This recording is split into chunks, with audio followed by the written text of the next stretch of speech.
Hello, everyone, and welcome to tonight's webinar. Thank you all for being here. We are here on a snowy evening in Mississauga, so I'm glad we're on Zoom, glad you're all here. Tonight, we are talking about decluttering for seniors, so practical tips for a happier, lighter home, something we all definitely want. So I'm going to do a quick introduction, and then we're going to get right into it.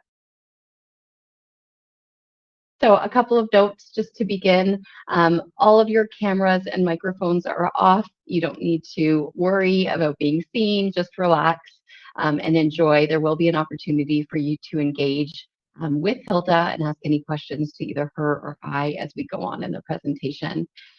How we will structure it today is that Hilda will present. I may ask some questions throughout. If you have questions about what she is discussing at the time, you're welcome to ask during the presentation, and we'll also have a period at the end for Q&A. So if you have any questions, please feel free. No one will know, they are anonymous, so feel free to be honest. A lot of us hold our clutter very private, and so this is an opportunity for you to ask questions anonymously to either Hilda or myself. So that will be at the end. If you do want to access the Q&A section, there's a question mark section that you can see. If you're having any trouble, please message us in the chat, and we'll be able to help you. But you can ask any questions throughout. Also, you will get a copy of tonight's recording tomorrow.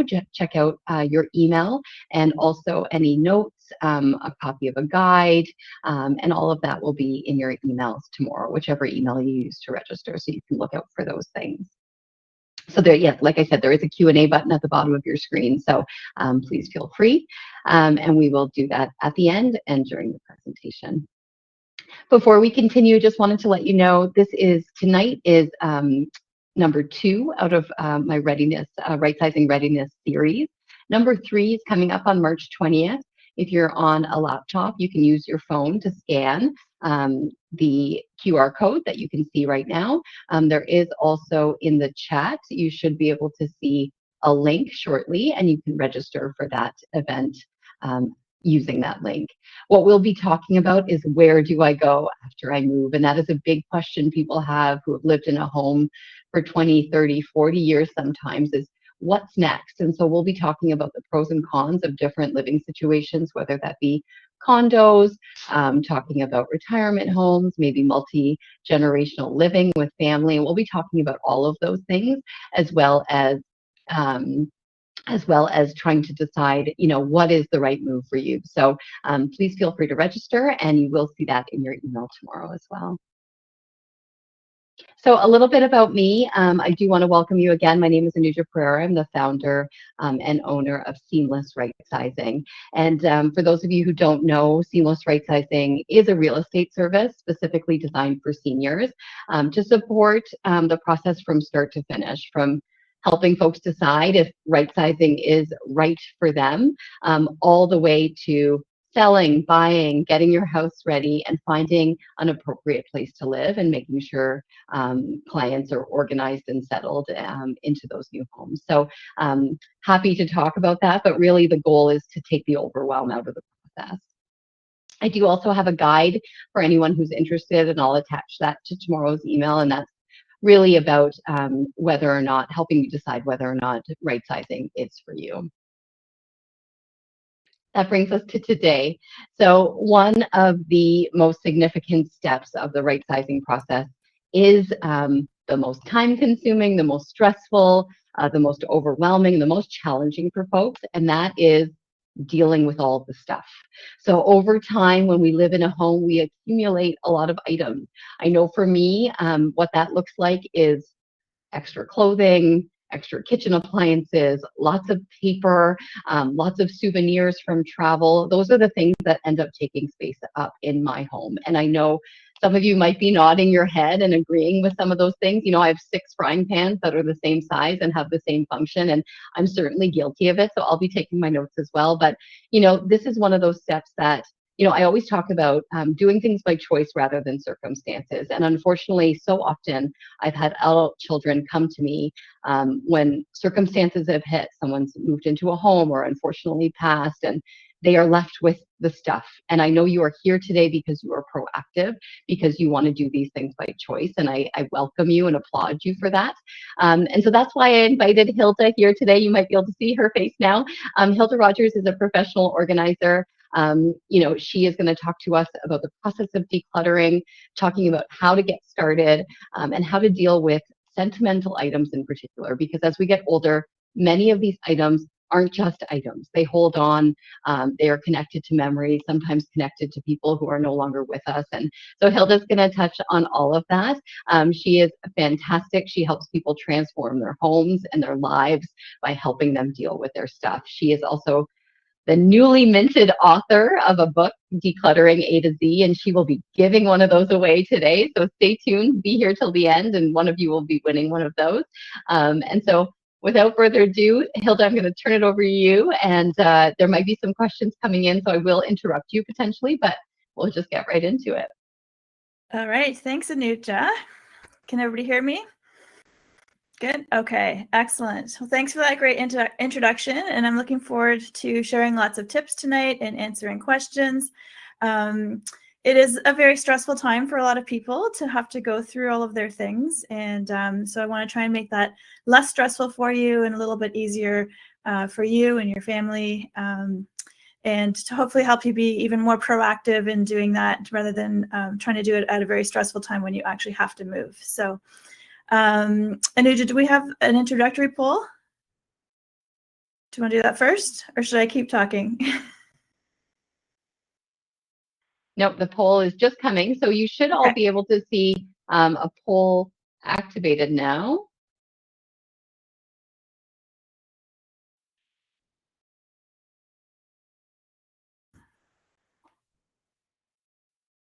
Okay, so the question is, why are you here today? So we're going to take a look. I'll give everybody a minute.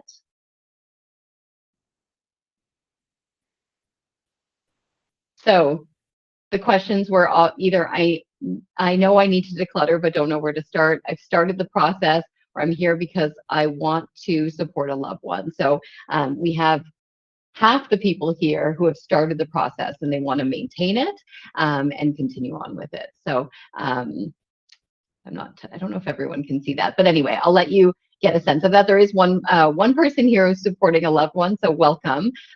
Hilda will be talking about that as well. But the majority of people are either knowing they need to do it, Hilda, and they just either don't know how to start, or they've started and don't know how to maintain and continue. Okay, great. Thank you. It's helpful just to know a little bit about who's here and why they're here and what they're hoping to learn tonight. So let's just jump in here. Decluttering versus organizing. So these are different things, although they're sometimes used interchangeably. A lot of my clients call me because they want me to help them organize their home. But in reality, we spend a lot of our time decluttering first because it's hard to organize when there's not a lot of space available. And if there's a lot of things that people aren't using or don't need anymore, there's no point organizing those things. Let's let them go and then have more space to organize the things that that you actually do use and do love and that you want to have easy access to. So it's sort of two steps for a lot of people, and both will help your home feel more peaceful and make it easier for you to potentially move down the road, but also just to live in your home now with less stuff and a more organized, peaceful home. You can go to the next slide. Yeah. So sorry, just one quick question that came up in the chat.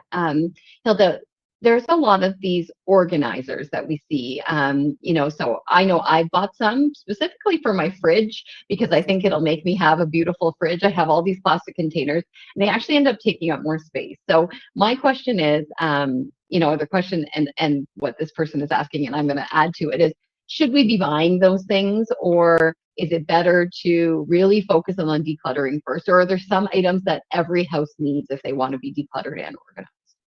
It's a great question. It really does depend a little bit on your space. So I would say generally don't buy organizing products until you've done the decluttering of that area, because or even of your whole home, because often people have stuff and they just aren't using it right, and we can find things. I find a lot of storage products in people's homes that they've bought with high hopes of using them well, but they just aren't necessarily using them in the right place. And so we can often kind of shop from your home with things that you may not be using correctly, or to their maximum potential, and we can use those in other places better.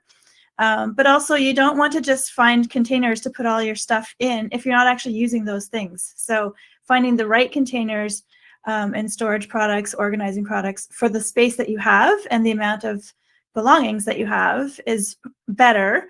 I don't think there's any like standard, you need to have this in every home.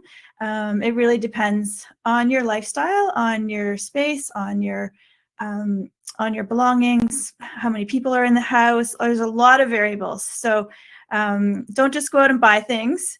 Be proactively thinking about, where would I use this? How would I use this? Is it actually going to make my life easier, or is it just complicating things? Okay, so throughout this presentation, what I want to do is show you some examples from some of my clients' homes. I'm going to change their names to protect their confidentiality, because I know that's important to my clients. But basically, I want to use just some visuals for you to be able to understand some of the tips that I'm giving. So this is Olivia's closet in her basement. She's lived in her house for about 20 years, and she wants to sell at some point, not right away, but she knows she wants to sell at some point. So she was like, I'm so overwhelmed. I have to do my whole house. I don't know where to start. What should I do? So we talked about some options, and I suggested that she think of a small space to start, to kind of gain some momentum and feel good about herself, have kind of a quick win. And so what we decided on was this overflow closet in her basement.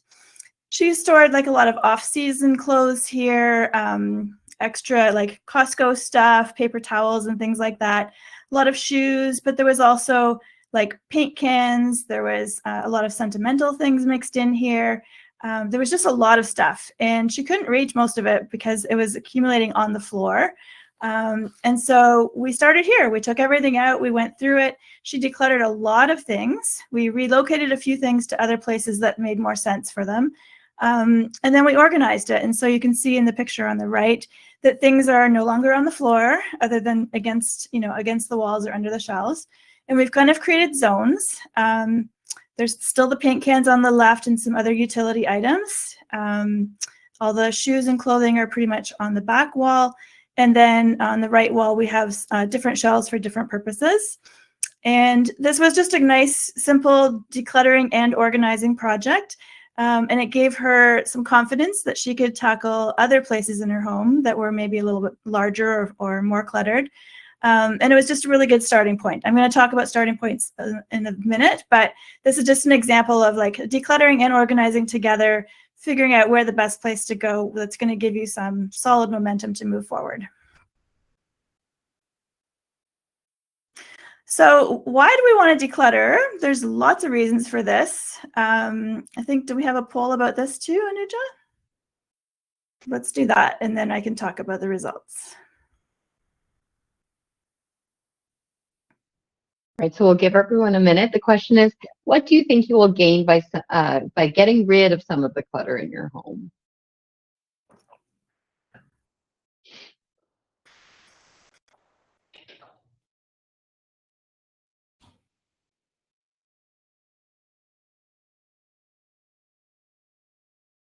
Should be able to vote for more than one item here, I think.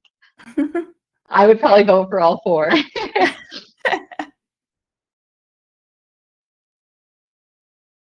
Amazing.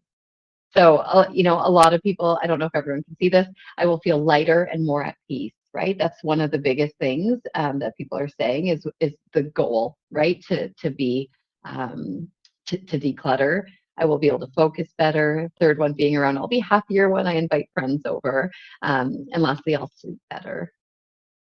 So the majority of people are saying I will feel lighter and more peaceful. Thank you, everyone.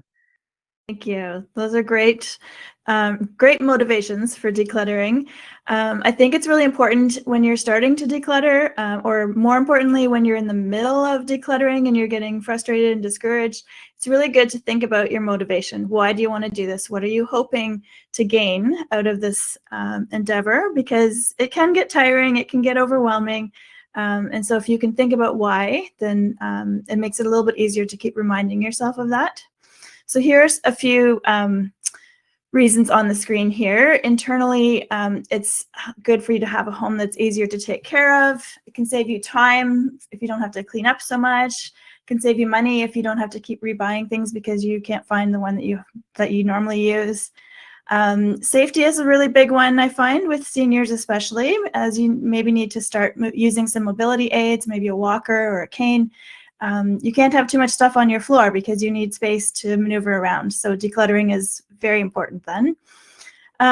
There could be external reasons, health concerns, needing to downsize because you need a home without stairs, a variety of reasons that maybe you weren't planning on but are happening regardless. Lots of people talked about the embarrassment of having people over because there's too much clutter everywhere. So hopefully, if you declutter, you can actually enjoy having people back in your home again. There's a lot of links between mental health and clutter, and so they're linked in the sense that one can like having too much clutter can cause depression, anxiety, increase other mental health challenges that you may already have. Decreasing clutter isn't necessarily going to take away any of those mental health challenges, but it can help improve how you cope with them, and it really makes a big difference.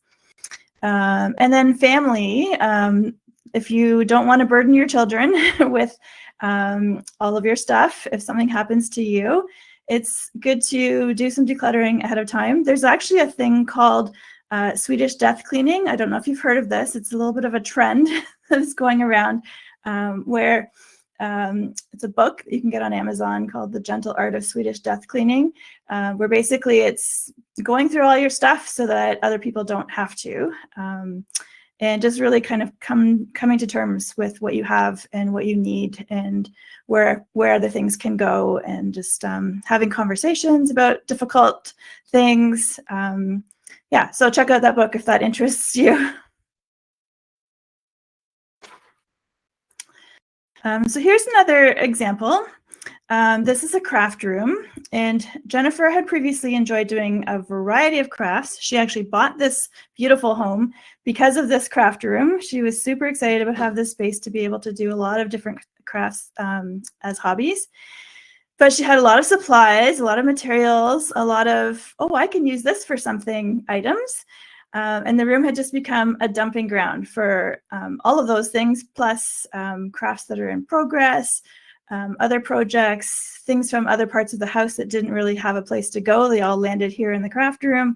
And as she was preparing to list her home, she knew she really needed to clean this room up so that it would show as well to potential buyers as it did to her.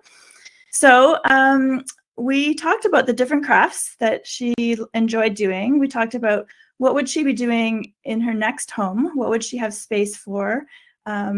We tried to narrow it down to just a couple of things. So she decided on sewing and painting, and she was going to get rid of everything related to scrapbooking, knitting, seasonal crafts that she used to enjoy making. She just knew that she wasn't going to be able to have space for everything in her next home because she wouldn't have this big, huge craft room anymore. So she thought, if I can narrow it down a little bit, that will help. And then I can still do some things, but not everything.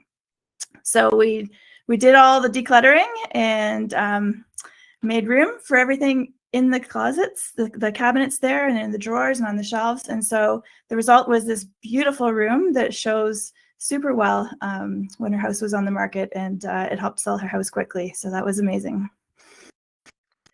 I love that you're talking about, Hilda, getting ready for listing, because obviously that's, in my area. So I completely understand that. But the question that just came in is actually related to someone who isn't selling their home. If Jennifer, I think you said her name was, if this person was keeping this, the question is, what are some tips to maintain the home once it's been decluttered? So let's say she had been staying there. What would be some tips you would give her to keep that looking so good? So that's a great question, because decluttering doesn't have to be just before you move. It's a good thing to do all the time. For maintaining, once the initial decluttering of a space happens, maintaining it's really just about not bringing more in than what you have space for. So following one in, one out rule kind of thing is if you're bringing home something that you're going to use for a craft project or in your kitchen or in your closet or whatever in your home. If you bring something in, that means if you've already got things the way you want them to be in terms of level of clutter, is you need to then let go of something else to make space for that one. So that's the best advice I have for maintaining an organized home, is to really just not bring more in than what you have space for and for what you've already created homes for. Thank you. Okay, so decluttering is not easy. Obviously, if it was easy, we would all be doing more of it. But there's a lot of reasons for why it's difficult. And I think we have a poll for this too, right? To find out what you think. It should be active. Yeah, sorry, Hilda. Yeah, it should be active. Which of these thoughts stops you? That's why okay. Which of these thoughts stops you from getting rid of an item in your home that you don't use? So the options are: I may need it someday, I paid a lot for this item, it was a gift, or it belonged to someone I love. Let's give everyone a second in case they want to vote. And it's the big one. It's what I expected, Hilda. I may need it someday. That's probably the most common reason that people want to hold on to things. Yeah. And the second in line was it belonged to someone I love. And I know you'll be talking about sentimental items later, and there's some really creative ways to maintain those things. But I may need it someday is almost everyone said that. But a number of people talked about items that belong to someone they love. I expect, whether it's a parent or a spouse that may have passed. So I know we'll touch on that later. Okay, well, great. Thank you for sharing that, everybody. It just shows there is variety, but also really common answers. I get this one a lot with my clients, is what if I'm going to need it? What if I am doing something and I'm going to need this very specific item for that particular thing that I'm doing? And it's true. You may need something, but the reality is that means you're holding on to things for someday, maybe I might. As opposed to living right now in the space that you have with the stuff that you have.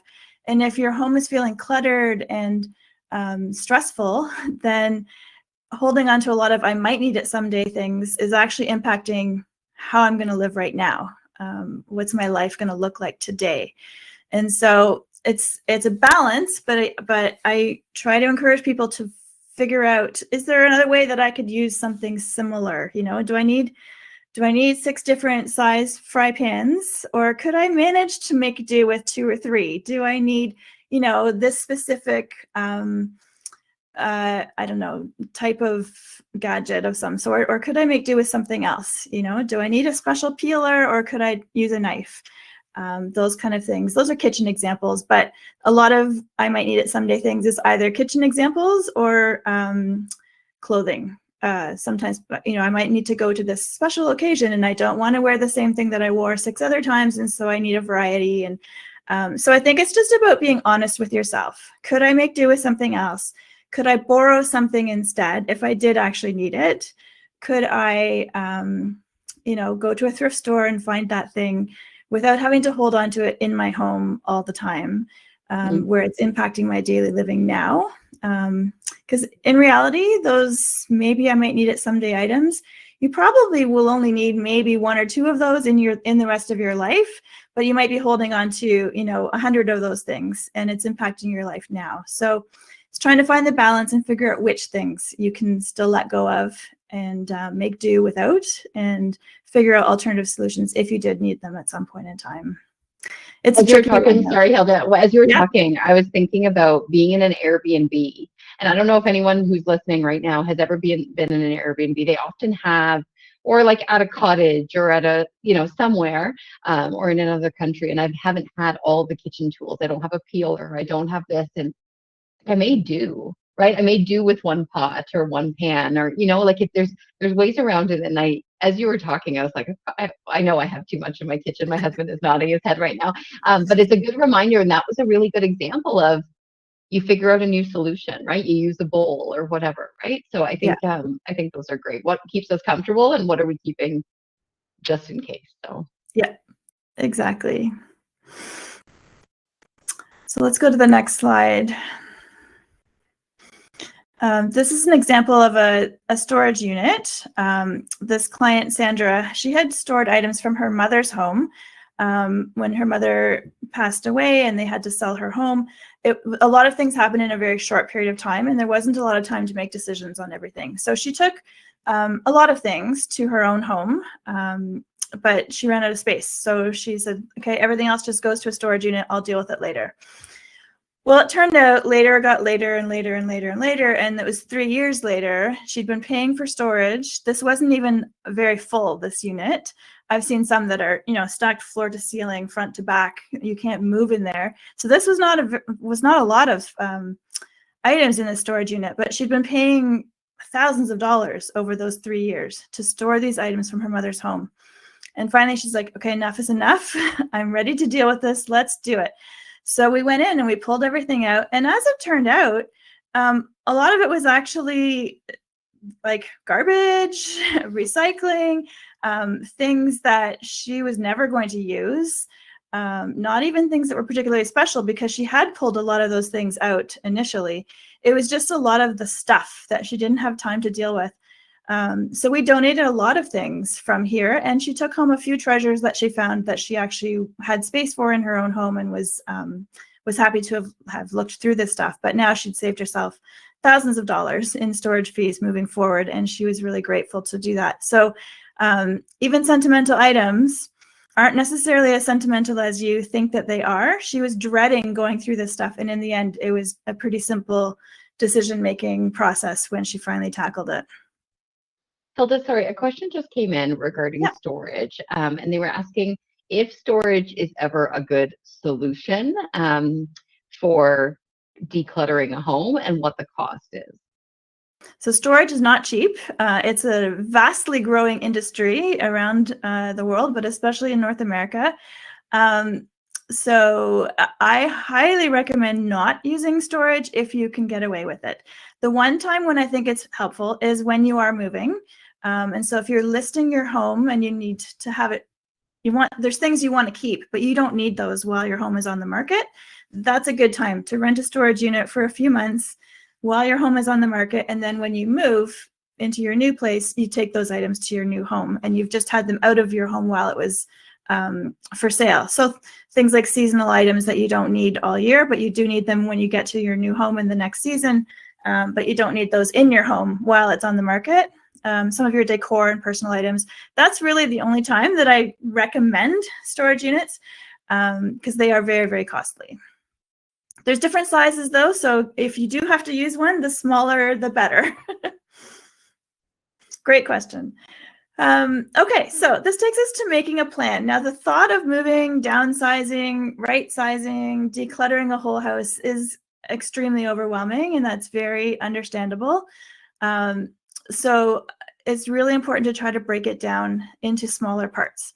So look at the different phases of what you're going to be going through. So initially you want to declutter things you really don't need or use or love or that you're going to have space for in your next home. That's one phase. And then another phase is to pack everything before you list your home. Not everything, but pack the things that you don't need. So like I was just saying for storage, some off-season things and personal things that you're not going to have out while your home's on the market. Then your house sells and you're getting ready to move and you're going to do the packing of everything else. You'll probably do some more decluttering at that point when you're going through things and you're like, yeah, I really don't need this many of this, or I don't have space in my new place for this many clothes or dishes or whatever. And then you unpack and you get organized in your new home. And again, this is often a time when you might declutter some more as you're unpacking because now you're in your new home and you know what your space is like, and maybe you don't have as much or you didn't take the full time ahead of time to declutter. And so now is another good time to declutter in your new place. So if you know your timeline roughly, it's good to break that up into those phases and plan when you're going to be able to do each thing. And then break it even smaller. So for example, if you know, okay, I want to list my house and move in about a year. Let's back that up. Home's going to be on the market for a little while, however long our closing date is. Let's take the rest of the time that we have from now until when we're going to sell our house to declutter and break it down. So if you have, say, a year, then you can do one room of your house every month. If you have a few months, you might need to do a room every week. And if you're selling very suddenly and you need to have the house on the market in a week or two, then you're going to have to go through spaces, every day. So figure out your timeline as best you can and break it into smaller pieces. And then you can just work through those pieces one at a time. And it's a lot less overwhelming when it's broken down like that. There was a question that just came in that says, if I sell, my real estate person wants me to declutter and remove items so they can stage, is it really worth it? So I'll let you speak to it, and then I'll speak to it if you like. You can speak probably more to it than me, but in my experience, the homes definitely sell quicker when they're staged and when they're decluttered. So staging is easier to do when there's less clutter. But when people are walking through your home, they want to picture themselves there. They don't want to see all of your stuff. And if you've ever, like Anuja was saying, if you've been to a bed and breakfast or like a timeshare vacation or something like that, a vacation property, it's generally you don't go and say, oh, wow, this is a great place. Look at all the stuff they have everywhere. You're like, oh, wow, this feels so nice and big and airy and peaceful. It's because there's less stuff. And you want people who are looking at your home to feel that way and not overwhelmed with all the things of yours that they're seeing. But you go ahead and speak to that too as the realtor, Anuja. Yeah, no, I mean, I agree with everything you said, Hilda. It's really one of those stages in the process that, like you said, creates a blank canvas so people can picture themselves in their home. So, we often tell folks to really get rid of the first thing is personal items, family photos and, religious items, anything that is going to maybe get in the way of someone being able to envision themselves in the home. The other thing is that they want to buy your home, not your stuff. And so by removing a lot of your stuff, you're showcasing your home in its best light. Staging really does help, but even more than staging, I would say the removal of items, even if you don't do staging, is one of the most significant things. It's very hard for people who are seeing a cluttered home or a very full home, a lived-in home. I mean, lived-in homes have lots of stuff in them. There's nothing wrong with that. But it's very difficult to look at that. It's apples and oranges if you're looking at a home that's full of lived-in items versus, an emptier home where I can see myself or that's staged. Those ones get a leg up no matter what. And so absolutely, I think it's worth it. Staging can get expensive. And so there's definitely some strategies around that. But the removal of items, especially if you're right sizing into a space that's smaller, that stuff has to go at some point. And so again, if you're on a long timeline, it's really great to start doing that slowly, thinking of, Hilda's going to talk about who might want these items, and we'll get, I don't want to steal your thunder, Hilda, but absolutely, the question is it worth it? And I would say 100% it is. Unless you want your home to be on the market for a long time, maybe you want that, but most people don't. Once they get there, they just want it to sell fast.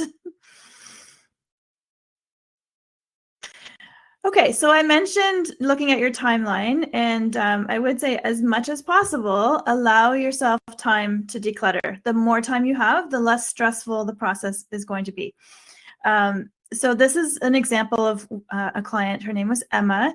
She lived in this home for 40 years with her husband. She raised her kids there. Her children were all grown now, had moved away on their own. Some of them lived far away. Her husband had passed away.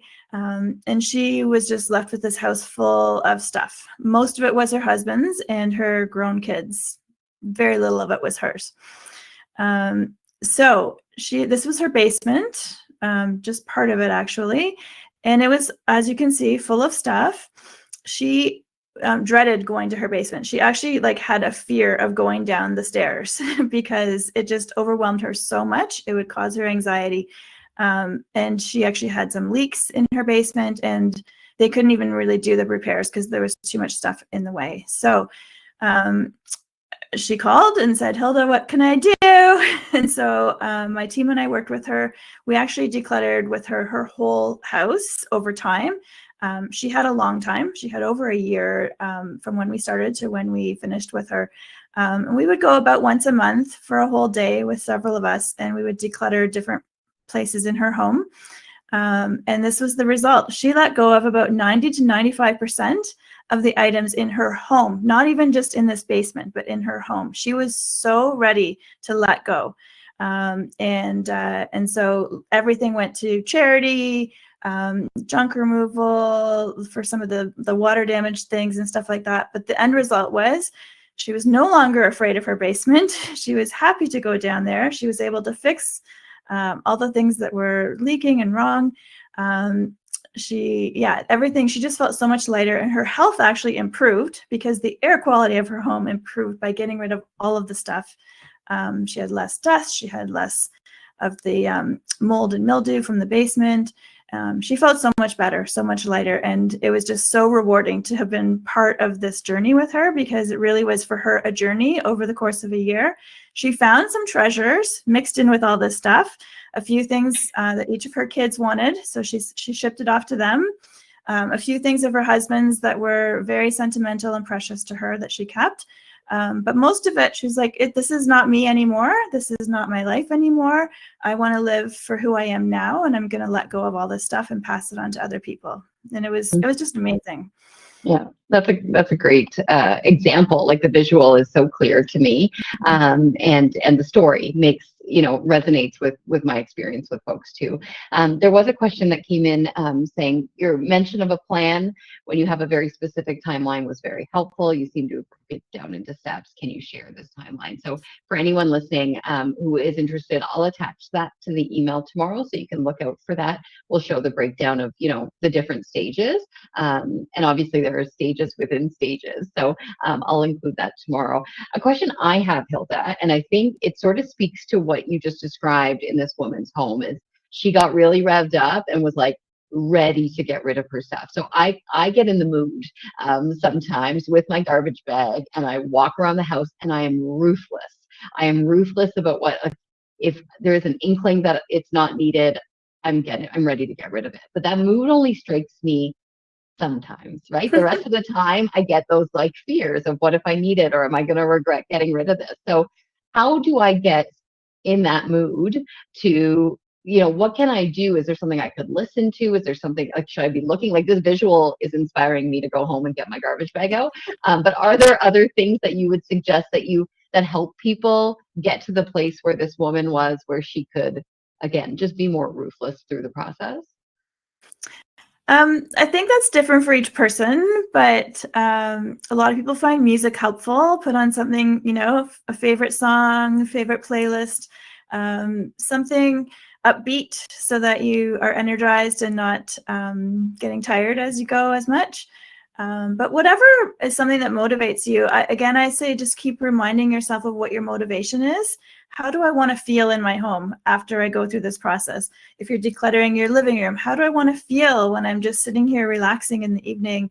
Do I want to look at all this stuff, or do I want it to feel more peaceful? And just keep trying to remind yourself of that whenever you're getting to one of those, I don't know about this kind of decluttering days. Just really try to do something that's going to motivate you, and that's really different for everybody.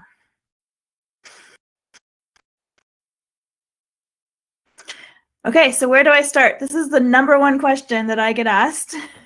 Where do I start? I don't know. It's so overwhelming. Is there a poll? Yes, it's just coming.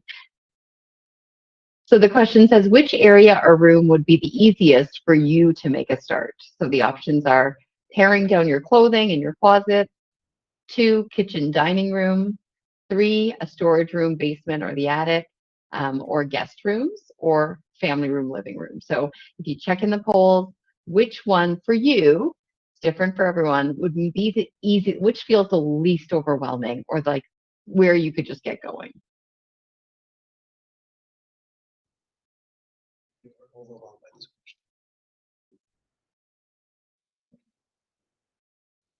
Just waiting for them to come in, Hilda.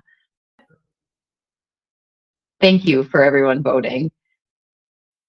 So kitchen dining room looks like it's in the lead, with closets just behind. Family room, living room is at 0%. So not one person. And I can fully relate to that, as I'm sure you can. That would be a tough spot, right? But tearing down clothing and closets is a close second behind the kitchen and dining room. Maybe it's because we've been talking about it so much. And that is also a place where, I was talking to someone here at the office, and she was talking about clearing out her parents' house after they passed. And she said they had 8 espresso sets. many of which had never been used before, right? And so I think the kitchen and dining room is maybe where we keep the most extra stuff. I don't know if that's the case, you would know better, but I know in my case, that's where I have the most extra. Yeah. Yeah. Okay, well, that's interesting hearing people's thoughts. I think it really is different for everybody. And so that's why I don't have like a hard and fast, you must start here. I usually encourage people to start in an easy place, like whatever you think is actually going to be the easiest. So generally that's a place that has a lot of like things that you don't use very often, or things that are not sentimental, like full of practical type items, because they're easier to let go of than sentimental things. But it's different for everyone. So for some people, clothing is like, yeah, I've got way too much. It'll be easy to let go of a bunch that don't fit me anymore. For other people, clothing is super important. It would be like the last place that they would want to declutter. So you have to kind of weigh that out for yourself and think through what can you let go of easily. And that's a good starting point to build your momentum, like we said with that basement closet earlier. And it also can create some space in one area that maybe some things from other areas of your house can be shifted to make them feel less overwhelming. So a lot of people start with a storage room. Even though they may have sentimental items in the storage room, they're usually like in boxes or bins tucked away, and that's okay. They can stay tucked away in those boxes or bins for now. But storage rooms have a lot of things that maybe don't use every day, right? Because that's why they're shoved down in the storage room. So this is John and Barb's storage room. They had a buildup of belongings for about 35 years. So they'd been in their home. We pulled everything out, sorted everything into categories, and then they decluttered a lot of things that they no longer use. They don't go camping anymore, so they didn't need their camping gear. They gave that to their kids. They had sports equipment from when their kids were younger, and they didn't need it anymore, so they gave that away. Some of the holiday items, they used to decorate a lot more than they do now, and so they gave away some of those things. And then you can see as we organized what was left, we used the wall space a little better. It's a little bit hard to tell because in the before picture, there's just so much stuff. You can't really see where everything is, but we were able to use the vertical space right up to the ceiling with some of the bins that were on tables and on shelves. And then essentially what's left in this room is all stuff that they use. And now, even though there's quite a lot still there, it's all stuff they use in this home, but it's mostly not stuff that they'll use if they move to a condo or a retirement home or something, because it's like outdoor stuff. It's things they use when they're entertaining a large group. It's those kind of things that they just aren't going to use in a smaller home. So even though there's still a lot, they know now the next phase when they actually move, it'll be a lot easier to just let go of most of this stuff. And they're using it in the meantime. This is actually a perfect photo to talk about two questions that came in that are quite similar, so I'm going to group them. One says, my husband and I have different ideas about what is important in our home. Is there a way for us to declutter together when we disagree? And the other question is, have you convinced a loved one that they really don't need to keep the items they are hanging on to? So I think storage rooms are the perfect place where we hang on to things. So how would you help? I know you've helped a lot of couples and families. What's some advice you give to people? So if there's a disagreement between family members about what they should keep or not keep, so let's use the example first of spouses that live in the same home. It's some of the stuff is one spouse's, some stuff is the other spouse's, and some of it is shared items. I generally try to encourage people to declutter their own things first if they're coming at it from different viewpoints. So if one person really wants to let go of a lot and the other one really wants to hold on to a lot, the one who wants to let go of a lot can only make decisions on their items that they have full control over to start. And then as they kind of get going, maybe the other partner starts to see, oh, yeah, okay, our home does function better with a little bit less stuff. And they may start getting on board with some of their things. And then you can start looking at some of the shared items and make decisions on those. The other part of the question was if just other family members are trying to convince somebody they don't need things. It's really hard to convince anybody that they don't need something. If they feel like they want it and they need it and they use it, there's not really a lot of proof that you can give to somebody of how often something is used or how much somebody might want something. So that's tricky. Again, really, I think it's just easier to start with easy items. Give the person control over their decisions as long as possible. And as they start decluttering, their decluttering muscles kind of warm up, and they may be more willing to let go of things as they progress. But initially, if there's resistance, if you're pushing a lot, it's actually going to just dig people in further. We can all be a little bit, reverse psychology or whatever, and stubborn, and we just dig our heels in more, right? When someone's trying to convince us of something that we don't want to be convinced of, we're going to dig in and hold firm. And so you might actually be, if you're trying to help, but you might actually be making things worse if you push too hard. So I say just, gentle encouragement and helping people remember the reasons why they're decluttering, helping put forth the vision of what the next place might look like in terms of space, how you want it to feel, all of those kind of things hopefully will help. I know there is a pretty commonly used 1-year rule. If you haven't used something in a year, that's a self-guided rule. I think with certain things, especially seasonal equipment, sometimes it's a 2-year rule in our house if I haven't used it for 2 years. Yeah, I've committed that I don't get to argue anymore. So having little self-made rules like that has been helpful in our house. For sure. Yeah. On to some tips.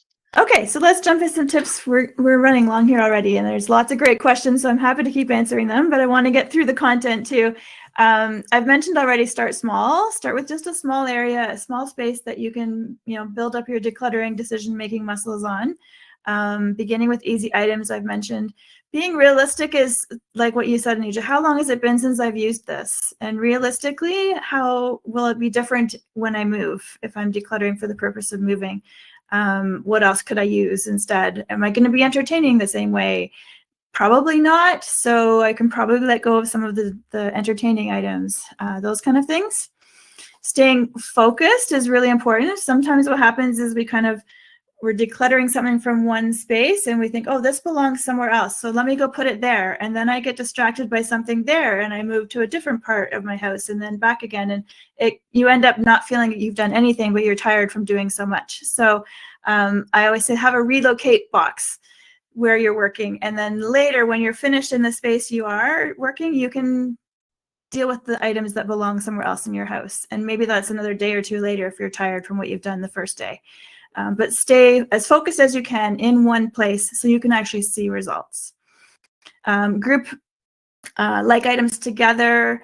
It just makes it easier if you can see, oh, I have, 12 black t-shirts. Do I need 12 black t-shirts, or could I get by with a few? And maybe that'll make it easier. But if your colors are all mixed up, maybe you don't know that you have 12 black t-shirts.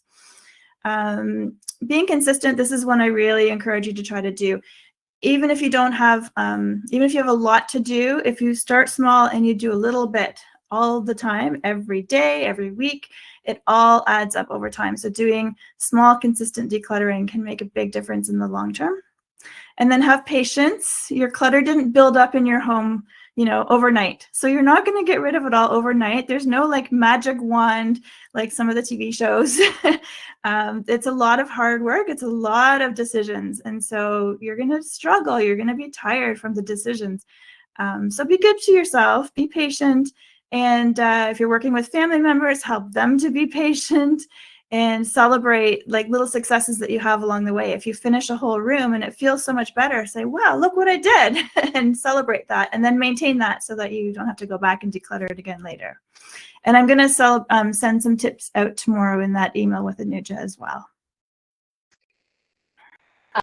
I think this was about grouping like items. I'm going to skip through it just because I know we have some other slides we definitely want to get to. Okay, so where will my decluttered items go? This is often what will help people feel more motivated to let go of things if they can know where it's going to go. So obviously one of the first things that comes up is family members. Are there family members that I can give things to? Maybe children or grandchildren or nieces. So if there's things that you can give away and things that they actually want, then that's a great first step. The actually want part is important because sometimes you think maybe that everybody is going to love something as much as you do, and maybe they don't. So you don't want to just be downloading your clutter to other people and then have it be clutter in their home, or have it be something that they feel like they have to hold on to because you gave it to them. But if they're actually interested in some things, then it's a great opportunity to give things to people who can use them and who you'll be able to see using them. Maybe it's some jewelry that you're no longer wearing and you can give it to a daughter or granddaughter, and you get to see them wearing it from time to time. That's really fun to do. Friends or neighbors are obviously great options. You can sell things. If you've got a lot to sell, you could do like an online auction. You can bring things to consignment stores. You can sell things online.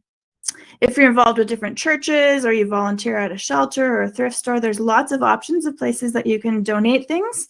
And then there's also free cycle groups that you can just give things away to people in your local community. And then, of course, there's always some things that can't be used by anybody else because they're not in good enough condition.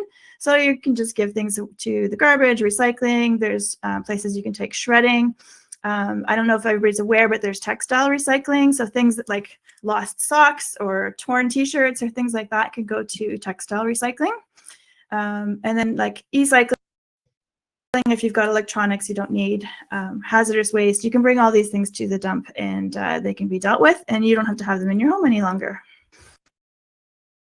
And that's a photo of me decluttering a garage. Oh, sorry, I skipped That's ahead. okay. I forgot to say something about it. Okay, so sentimental items. Let's talk about this because this is important. Once you've developed those decluttering muscles from going through all the easier parts of your home, then you can tackle sentimental things. In general, especially with things that you've inherited from a loved one, I would say try somehow to honor those by using them, displaying them, I'm going to show some examples in a minute, but find a way that you can actually see these items and use them, because if they're sitting, in boxes or bins in a storage room, that's not really bringing a lot of honor to the person who gave you the items or who you inherited them from. Find a way that you can make use of them. The thing is to look at how much can you keep for where you're going next. So maybe that's a couple of bins. Maybe it's one or two walls of a room that you can hang some things on. Maybe you can display some keepsakes on a shelf. And then based on how much space you're going to have, you choose the treasures. The most important things to you are the things that you want to keep. That may mean some things are less important but still special. But if I always quote Peter Walsh, who has a lot of decluttering books and was the reason I became an organizer. He says, if everything is special, then nothing is special. And when you really think about it, it's true. If you have so many special things that you can never actually use or look or display them, then they're just sitting in boxes and bins. That's not, they can't all be very special then. You want the most special things with you. Taking pictures is great because if you're keeping something because of a memory of someone, that same memory and that same feeling for that person comes from a picture as the actual item. And so take lots of pictures and then let go of some things. And then record stories. This is one that I've been encouraging people to do, is if you've got some special things that someday somebody else is going to inherit from you, tell some stories about them. If there's a history to it, oh, I bought this from, this place on our first anniversary, or this was our first Christmas ornament, or like tell those stories so that the people who are inheriting the items have that history, because it makes it even more special for them. I think, Hilda, you may have skipped over what is my favorite part of this slide, which is assessing who the items are being kept for. So please address that, because I know it's so common in so many people's homes. Yeah, so a lot of times when we're decluttering, we're keeping things for other people and not necessarily for ourselves. So for example, like a lot of parents keep things from their kids when they were little, and the kids may not actually want them when they grow up. Every craft they ever made, every, report card they ever had, certificates or things like that. Not everybody's as sentimental. And so if you've been keeping things for yourself to remember when your kids were little, that's fine. But if you've been keeping them on behalf of your kids or your grandkids even, and they don't want them, then give yourself permission to just let those things go, because they don't want them. Why would you want to download things that are causing you stress from the amount that you have in your home and putting it on them and causing them stress to have those things too? So just kind of be realistic in that process and have conversations with your loved ones.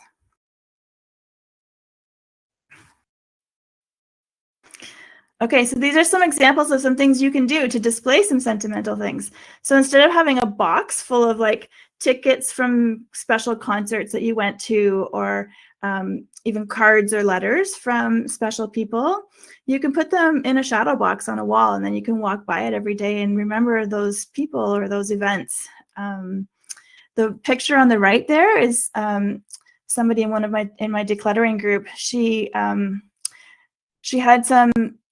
Both her mom and her grandmother and her great-grandmother were really good sewers, and they had some old patterns and sewing notions and things that they used.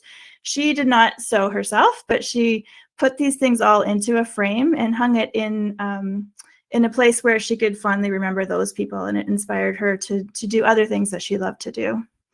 The middle picture there is a bear. Oh, sorry. It's okay, don't worry about it. You can get bears made, you can get pillows made, you can get quilts made with clothing from loved ones. And so that's a really common thing that people like to do to remember their loved ones as well. Okay, we'll go on, we're getting late. These are just two pictures of clients of mine. One client loved puppets. She was a puppeteer, and she had hundreds of puppets. She wanted them to go to a really special place. She was holding on to them until she could find a special place for them to go. I found her a special place. She was delighted. They were delighted because they got all this donation of hundreds of beautiful puppets. And it just makes you feel good when you can find somebody who's really going to appreciate the things you're letting go of. And those bags are all from one client whose husband had kidney failure, and she donated all those to the kidney clothing program, and she felt so good afterwards. So that was it's just neat to think about where you can donate things that are going to be special for you. Okay, getting help. This is important because it's a lot of work to make even just the decisions of decluttering. And so doing the physical work of actually like picking things up and putting them in a box for donation and going through things is hard work. So enlist help if you can, whether that's your children or your grandchildren, friends or neighbors, people from your church or another group that you're a part of. If none of those are options, then there is obviously an option to hire a professional organizer, such as myself or other organizers. There's lots of us out there. But my clients are exhausted by the end of our sessions, and they didn't touch hardly anything. I did all the hard work, and they just made all the decisions, and that's enough for you to be dealing with. So try to get people to help you with the physical stuff if you can. And if you're a family member watching who's going to be helping a loved one declutter, this is hard. It can be really challenging on both ends. It's a very emotional time for everybody when you're looking at the transitions that are happening in life. And so I really encourage you to be kind to each other, use supportive language, be as patient as you possibly can. Take the time for the memories to be shared, because that will actually, even though it seems like you're taking extra time, it actually speeds up the process because it frees people up to let go of things when they've been able to share about them. And just really try and stay focused on the positive, because it can get frustrating and tense at times, but it's possible. You just need to try to be extra hard to be nice to each other.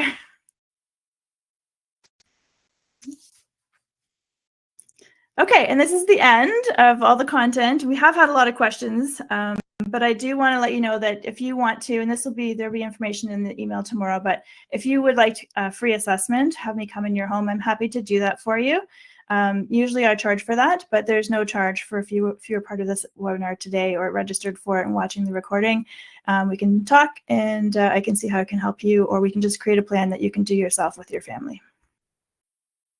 Fantastic. And we'll send the way to get in touch with Hilda also in that email tomorrow. My assistant here just pulled the name for Hilda's book, Decluttering A to Z. It is available on Amazon for anyone. Oh, there it is. But Elizabeth R. is our winner. So I will reach out to you, or you can reach out to me, and we'll connect and get you a copy of that book. But to all of you, you are offered a consultation in your home from Hilda, so you can connect with her through one of these, through her email or her phone number, or in response to the email that you'll get tomorrow. Just lastly, we will get to some questions. Just a reminder, if you would like to register for the next one, that is here. Please register using that link. And I do want to, before I'm just going to stop sharing. There are a few more questions. So I'm going to give everyone, did I stop sharing? I think I did. So I just first want to thank you, Hilda, for sharing your experience, your expertise, your compassion, and you have such a non-judgmental attitude and approach to people. And I think that's what people need. Like I said at the beginning, these are hidden places in our home that we never, the drawer in the closet, we never want anyone to see. And your approach is just so honest and transparent and direct and welcoming, and allows people to, I like to say, let me show you my ugly, the ugly parts so that we try to hide. And the reality is we all have it. So Hilda, thank you so much for those tips. Everyone will get a copy of a one-page guide that Hilda's put together for you with some of the tips she talked about. I will include also those step-by-step and a copy of my right sizing guide that'll come in your email tomorrow, as well as the code to get that free consultation from Hilda. There are a few more questions, but I will give, if anyone needs to drop off, it is 8:02, so I do want to honor everyone's time, but there are a few really good questions, so if you'd like to stay on, please do. But if anyone needs to drop off, we understand, and I want to thank everyone for being here today. There is a question, Hilda, can you recommend a book or other resource that outlines how many of each item a person needs in their home? So for example, how many sheets do I need? How many towels do I need? How much clothing do I need? Is there some sort of guide out there to help us understand how much we need? There probably is. I would say it's probably not super helpful because it depends on your own situation. It's very unique. It would depend on how much space you have, how big your closets are, how big your kitchen is, whether you have a storage room or not. Like, there's just so many variables that it's hard to pinpoint. I would say for each person, if you wanted to just assess it yourself, is think through, like, how often do I do laundry? How often do I wash my dishes? How often do I do these things? And then that can help you decide how many of them that you may need. Perfect. And I will take a look, and if I can find it, I will send it. Okay. But I think it's almost like a packing list. I've seen something of that sort, so I will, to the person who asked the question, I will reach out to you. The next question is, one of my biggest problems is that I love buying things on sale and end up collecting things because I like a good deal. How do I stop doing this? So again, I think it comes back to just thinking about what your goals are for your space. So if you want to have a cluttered house, then buy as much as you want because that makes you happy. But if buying those things makes you unhappy later because now your house is stressful and overwhelming, I think you need to almost put some fail-safe measures in place so that when you're putting something in your shopping cart or you're at the store, you have to put sort of like a check and balance in place to say, wait, where's this going to go in my home? Do I have space for it? How quickly am I going to use it? Do I have enough of this already? Most things that go on sale, other than like really big sales, like your Boxing Days and Black Fridays and things, but like household goods and groceries and clothing, like there's sales somewhere all the time. So very rarely do you need to buy so much of something that it takes up too much space in your home. So it's just sort of reevaluating and asking yourself those questions. If I'm going to bring this into my home, where is it going to go and how quickly will I use it up? If it's a consumable or that kind of thing. And am I willing to let go of something else if I bring this in?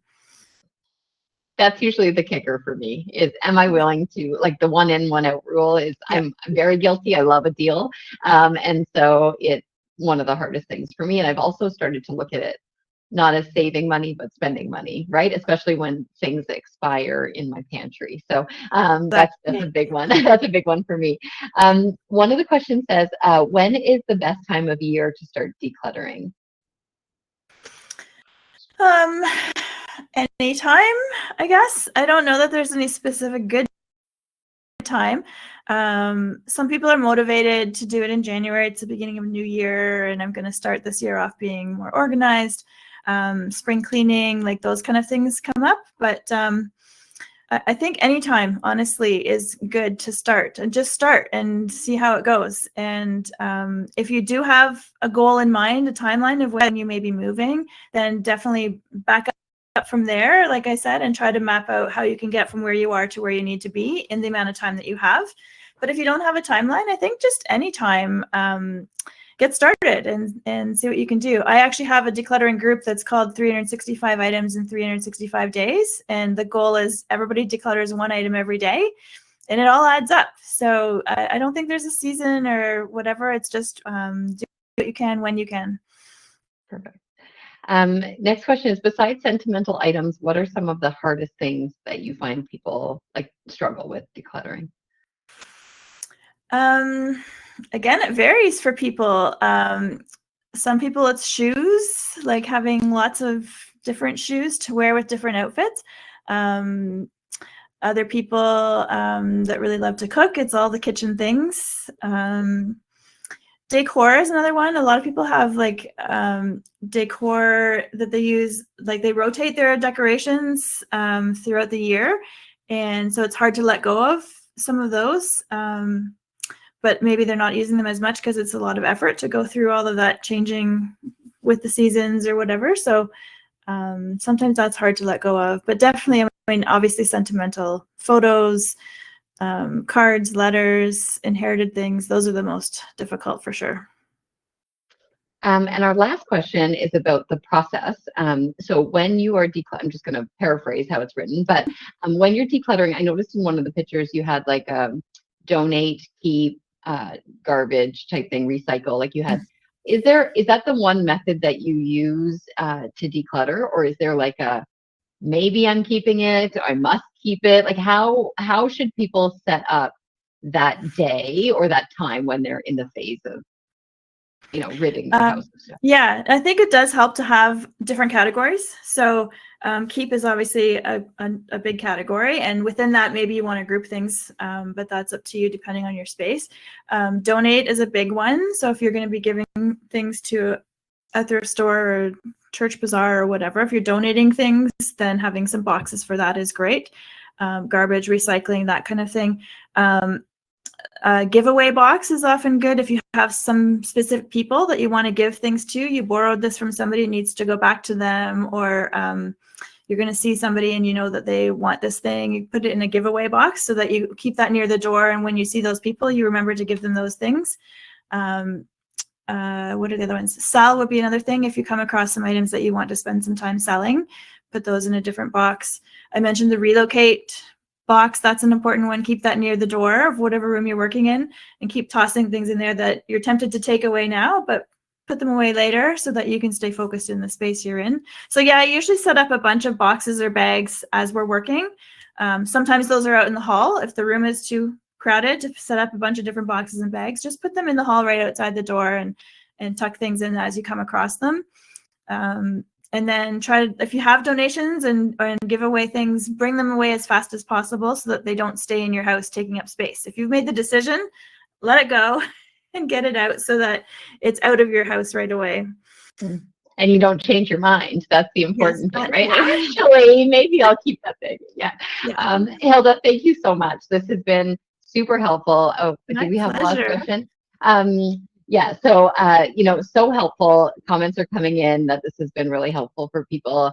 I know that this process, anytime I've done even bits of it, how much lighter I feel and more peaceful, and all those things we talked about, sleeping better, wanting people in our homes, and all of those things. And I wish that for everyone here today. And so thank you all for being here. You will get a copy of the recording and all those goodies in your email tomorrow. So Hilda, thank you again so much. And thank you to everyone else for being here. Please feel free to reach out. Thanks. Bye. Hilda.